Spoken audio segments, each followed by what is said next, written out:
Some dreams are difficult because they are dangerous, but Bessie Coleman's dream was difficult because America refused to imagine her inside it. She wanted to fly at a time when the sky itself seemed guarded by race, class, and the limits others placed on possibility. Her ambition was not modest, and that may be one reason history still struggles to hold her story properly. Because Bessie Coleman did not ask for permission to fit inside the future she could already see.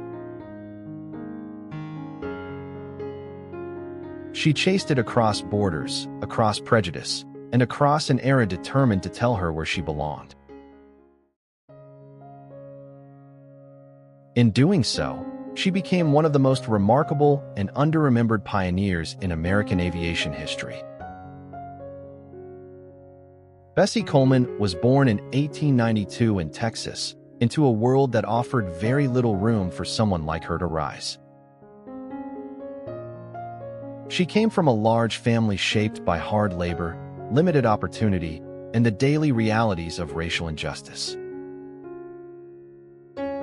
Her childhood was not built around luxury or social privilege, but around resilience, work, and persistence under pressure. Yet, even in environments designed to narrow the imagination, some people begin seeing beyond the horizon anyway. Bessie Coleman carried that quality early, though no one around her could have easily predicted where it would eventually lead.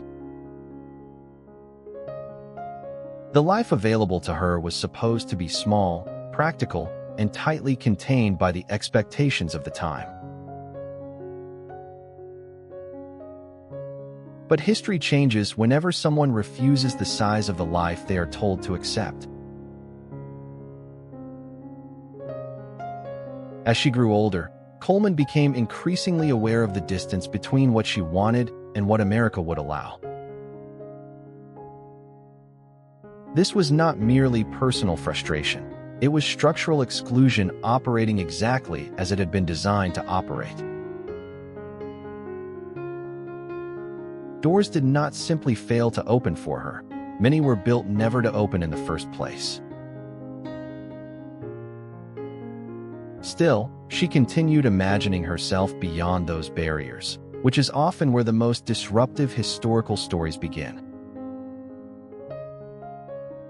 She was not dreaming within a welcoming system, but against one that had already tried to define her limits. That distinction matters, because ambition under exclusion carries a very different emotional weight than ambition under freedom. Bessie Coleman wanted to become a pilot at a time when that dream seemed almost impossible for someone in her position. Flying was still young, dramatic, and symbolically powerful in the early 20th century, tied to modernity and national pride.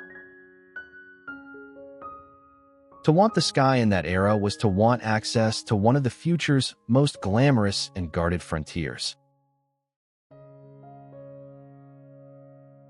But in the United States, flight schools refused to train her because she was both black and a woman. That single fact contains the full cruelty of the period. She was not rejected for lack of ambition, but for identity. Many people would have stopped there, treating the refusal as a final verdict from the world they happened to be born into. Bessie Coleman did something far more extraordinary. She decided the world itself would have to become larger. If America would not teach her to fly, she would leave America and find a place that would. That decision was not symbolic. It required courage, planning, sacrifice, and a willingness to build possibility almost from nothing. She studied French, prepared carefully, and committed herself to a path that would have seemed implausible to almost everyone around her. This is one of the reasons her story remains so powerful. She did not merely endure rejection, she outmaneuvered it. Coleman traveled to France, where she was finally given the opportunity America had denied her. There, she trained seriously and entered the world of aviation not as fantasy, but as disciplined reality. She was no longer simply imagining flight from a distance. She was learning to command it. That transformation is one of the most emotionally satisfying turns in her story, because it feels both improbable and fully earned. In 1921, Bessie Coleman became the first Black and Native American woman to earn a pilot's license. That achievement alone should have secured her a permanent and visible place in the American imagination. But historical importance and historical memory are not the same thing, especially when race and gender shape who gets celebrated. Coleman returned with something larger than personal triumph. She returned carrying symbolic possibility for countless others. She had crossed the ocean to bring back proof that the limits placed on her had never been natural. That is what made her dangerous to old assumptions and deeply inspiring to those still trapped beneath them. Yet success did not suddenly erase the structural barriers around her once she came home. Recognition remained uneven, opportunities remained constrained, and she still had to build a career in an unequal world. This is the part many inspirational retellings smooth over too quickly, but it matters deeply in understanding her life. Achievement does not automatically dismantle exclusion. Often it simply changes the shape of the resistance waiting afterward.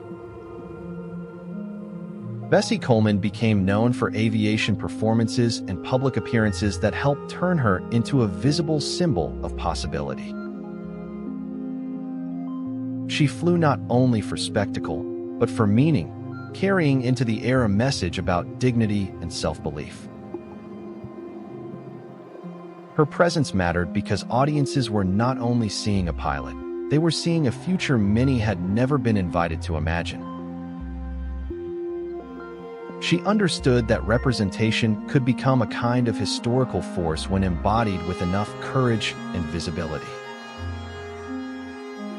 Coleman also dreamed beyond herself, imagining aviation schools where Black students could train without the humiliations she had faced. That detail is crucial because it shows her vision was never only individual achievement. She did not simply want to escape the barriers around her. She wanted to weaken them for those coming after. That is one of the clearest signs of true historical significance, the shift from personal success to structural imagination. Her life, however, would not be long enough to complete everything she had begun trying to build. In 1926, Bessie Coleman died in a tragic aviation accident at only 34 years old. The loss was devastating not only because she was admired, but because her future still felt startlingly unfinished. She had already broken through one impossible ceiling, and there was every reason to believe she would keep rising. Instead, America was left with the memory of a pioneer whose ascent had been brilliant, brief, and far too fragile. That fragility often defines the people history later calls inspiring, as though greatness must always be paid for early. But Bessie Coleman deserves more than symbolic admiration detached from the sharp reality of what she overcame.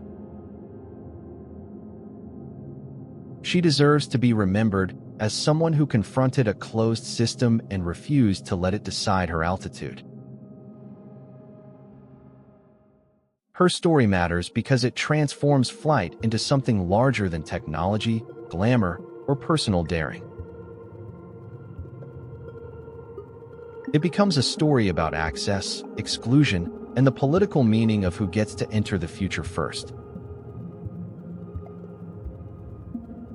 Bessie Coleman's life asks a quiet but difficult question that still lingers long after her final flight. How many gifted people were forced to travel farther, fight harder, and prove more simply to be allowed to begin? That question is one reason her story still feels so emotionally alive, even now. She reminds us that history often celebrates innovation while forgetting the people who had to break social walls just to reach it. America eventually learned to admire Bessie Coleman, but only after first making her dream unnecessarily distant. That pattern appears again and again in national memory. Exclusion first, celebration later, honesty almost never. Bessie Coleman did not vanish because she lacked greatness, but because her greatness exposed who had been denied the sky. She flew not only above the earth, but above the boundaries a smaller country once tried to place around her.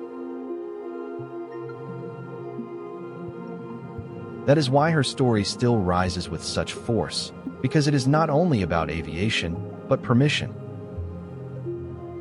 And if her story stayed with you, the next may be just as haunting. Claudette Colvin, the teenager who made a stand before history chose someone else to remember.